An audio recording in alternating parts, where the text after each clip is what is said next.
hariho n'abaririmbyi baririmba badafise mpwemu, ari abantu gusa.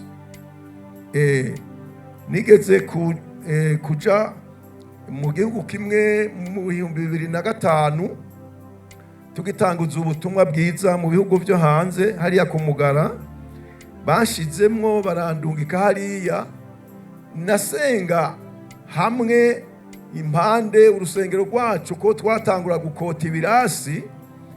Umupasteur umwe w'umugore yari impande aho dusengera yigisha abantu, humura kuko nazobura kukugirira neza.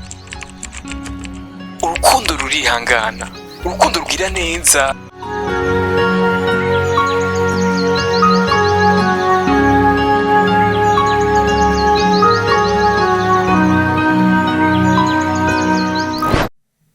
nitwa HICINTUKA Juvenal, nkaba nkorera mu ishengero ryo ku Mugara. Imana ishimwe cyane. Ngira ngo dusangire amajambo y'Imana muri kino gitondo.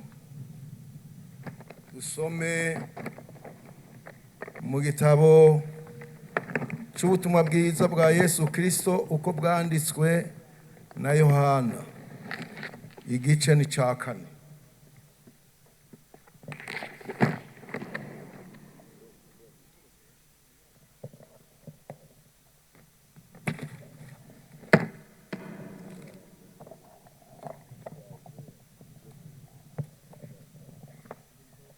Dusome duhereye ku murongo wa 19. Yohana igice ca 4 umurongo wa 19. Uno mugore aramubwira ati, mugenzi, ndabona kuri umuntu avugishwa n'Imana. Basogokuruza bacu basengera kuri uyu musozi, ariko mweho mugira ngo Yerusalemu niho hantu hakwiye gusengerwa. Yesu aramubwira ati, nyizera nyina wanje, igihe kiza si kuri uyu musozi canke Yerusalemu muzosengera data. Mwebwe musenga ico mutazi, tweho dusenga ico tuzi, kuko agakiza gaturuka mu Bayuda. Ariko igihe kiza kandi kirashitse, niho abasenga b'ukuri bazosengera data mu mpwemu no mu kuri, kuko data arondera abamusenga bameze batyo. Imana ni mpwemu, abayisenga bakwiye kuyisengera mu mpwemu no mu kuri. Nyamugore aramubwira ati, ndazi ko Mesiya azoza yitwa Kristo. Uwo ni wazoduserurira,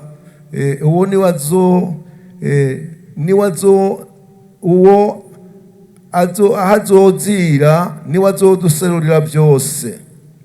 Yesu aramubwira ati, ni jewe nyene turiko turavugana.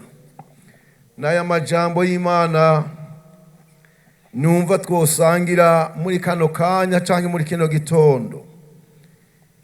Yesu ayaga n'umugore w'umunyabyaha, amuyagira byose. Uwo mugore arabona yuko ari umuntu avugishwa n'Imana, ari umuntu w'Imana. Yesu baravugana, ariko ijambo nshaka yuko duhagarara ko muri kano kanya, dusenge ico tuzi, dusenge uwo tuzi.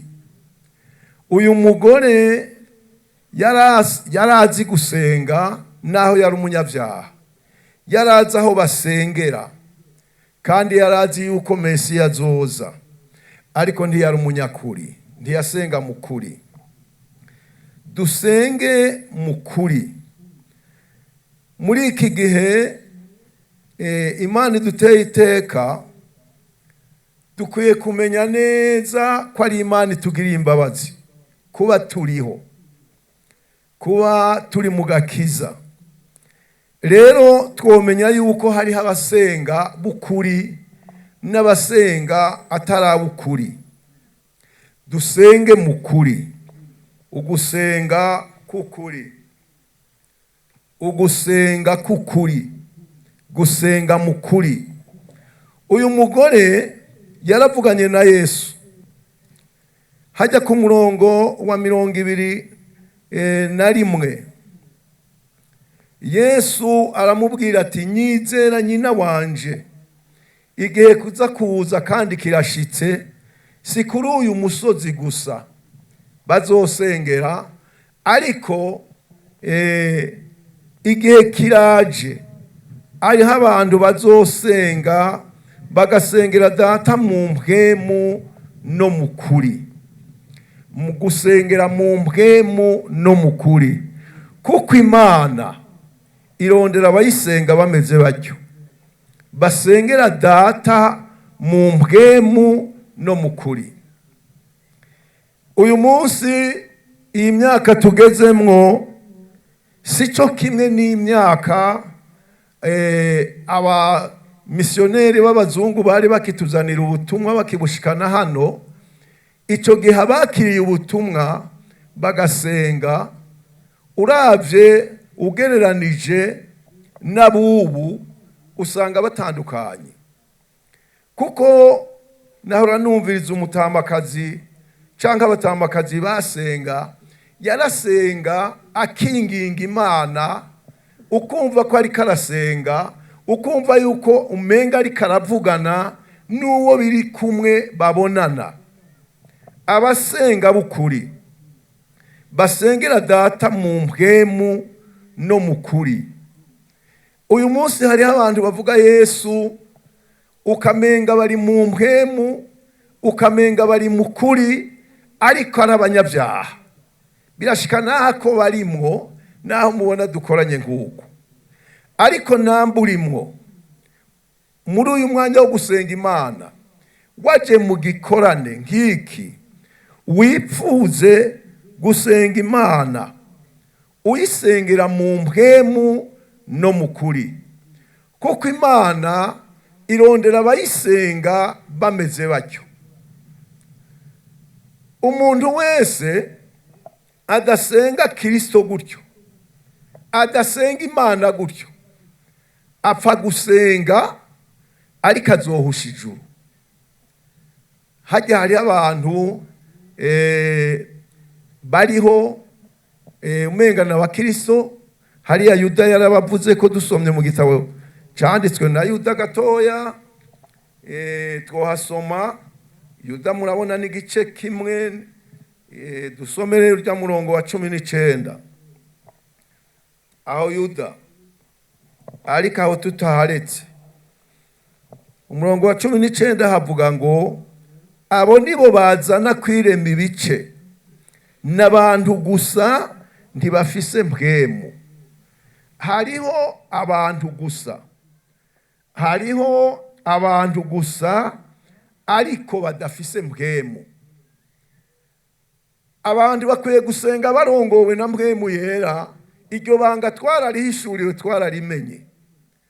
Rero hajya hariho abantu gusa badafise mpwemu, hariho abasiguzi basigura ubutumwa badafise mpwemu, hariho n'abavugishwa ariko batavugishwa na mpwemu, hariho n'abaririmbyi baririmba badafise mpwemu. Ari abantu gusa. Nigeze kuja mu gihugu kimwe mu 2005 tugitanguza ubutumwa bwiza mu bihugu byo hanze. Hariya ku Mugara bashizemwo barandungika hariya, nasenga hamwe impande urusengero rwacu ko twatangura gukota ibirasi. Umupasteur umwe w'umugore yari impande aho dusengera, yigisha abantu kuvuga ururimi rutamenyekana, akabigisha. Nico kintu yabigisha ngo muvuge nk'uku, muvuge nk'uku. kandi bakavyiga ukamenga ni uri karavugishwa na mpwemu. Ndiyumvira aho hantu nagize nti tuhimuke kuko turi hamwe n'ibisigo. Abantu bashobora kwigisha ngo vuguku vuga uti ata arata ngivyo, bakavuga nguko ngo vuga uti ama amena ara. Ndavyumviriza nti jewe ahantu ndahavuye. Hajya hari abantu tubona umenga bariko barasenga ariko ishengero rikirukirayo ngo bariko barasenga kuko ari kabigisha kuvugishwa ngo mu rurimi rutamenyekana. Abo rero bariko baraguruka wogira ngo bariko basengera mu mpwemu. Nagira ngo muri kano kanya twagiriwe imbabazi gukoranira hano Ikiremba muri iki gikorane Imana yakoresheje abakozi bayo kugitegura.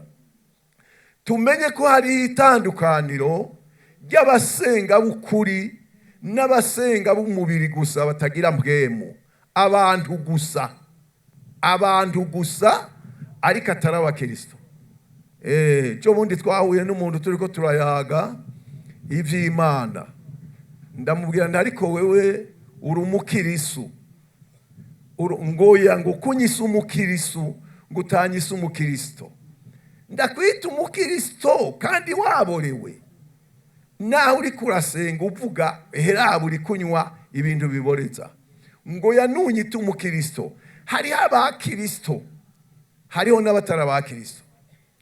Hano ijambo ry'Imana twasomye Yesu avuganye n'uwo mugore ku murongo wa 24 yavuze ati Imana ni mpwemu kandi abayisenga bakwiye kuyisengera mu mpwemu no mu kuri. Nyamugore aramubwira ati ndazi ko Mesiya azoza yitwa Kristo, uwo ni wazoduserurira byose. Uwo mugore yarazi ko Mesiya azoza. Twese turaha abantu benshi bazi yuko Kristo azoza, bazi yuko Yesu azohava agaruka gutwara ishengero, ariko ndikibabuza kuguma mu mubiri ngo bimukire muri mpwemu. Uwo mugore amubariye ibyo ati uwo ni wazoduserurira byose. Yesu yamubwiye ati ni jewe nyene turiko turavugana.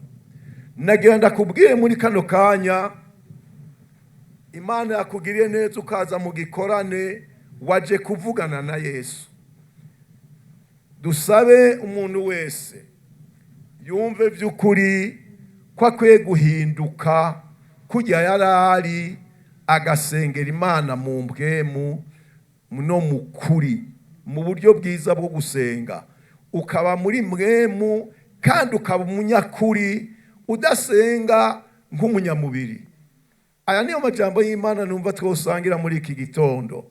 Dusengere muri mpwemu. Uwaje wese azosubira inyuma yahindutse, asengera mu mpwemu no mu kuri, atari mu buryarya. Mwese mwakiye amajambo y'Imana. Yesu abahezagire. Reka dusabe abantu boba bumva bagomba guhinduka ngo basengere Imana mu mpwemu no mu kuri. Ngo basaba bagafukama, abakozi b'Imana bakabasengera Imana. Nico cyatuzanye. Ego hari wumva agira ati je ndumva yuko by'ukuri no hinduka ndahora nsenga mu kuri, ndi umunyamubiri gusa, two musengera Imana. Kaze cyane, kaze tawe dusenga Imana. Mwami Yesu Kristo, turagushimiye uyu mwanya uwo gusenga tuvyutse imbere yawe. Turagushimiye kuri hano, turagushimiye ko ari wewe nyene turiko turavugana. Nta wundi, niwe uri hano, ni ukoranije iki gikorane, niwe turiko turavugana.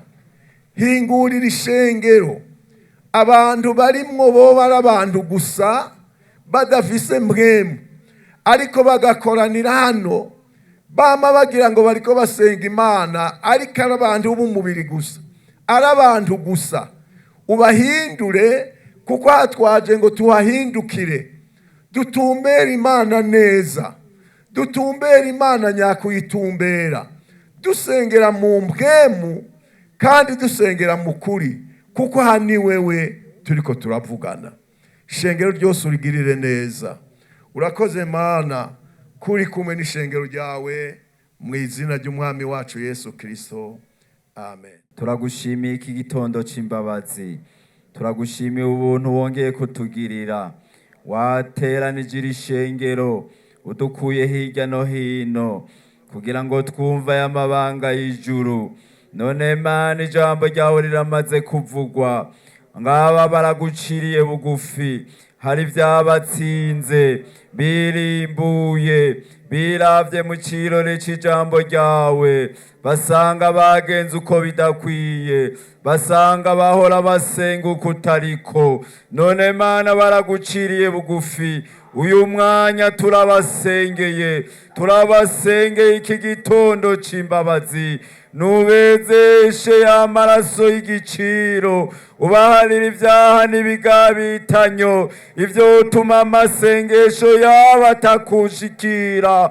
Barabizanye mu maraso, natwe turabasengeye. Nubaharire, ubatunganye iki gitondo, bave ngaha bahariwe, bave ngaha bejejwe, bave ngaha ijuru ribemera mu izina rya Yesu, kugira ngo bashobore gusenga mu mpwemu no mu kuri, atatwiri bagiriza ikibi, bafise imitima itunganye, bafise imitima yejejwe. Turabasengeye Imana, urakoze gitandara kizima, turagushimiye wewe wakoranije iki gikorane kugira ngo weze ubwoko bwawe, witunganirize umugeni, umweze umutunganye, kugira ngo uzumwishire atagira agasembwa, atagira amarabaga, atagira n'injebejebe. Urakoze kubejeje,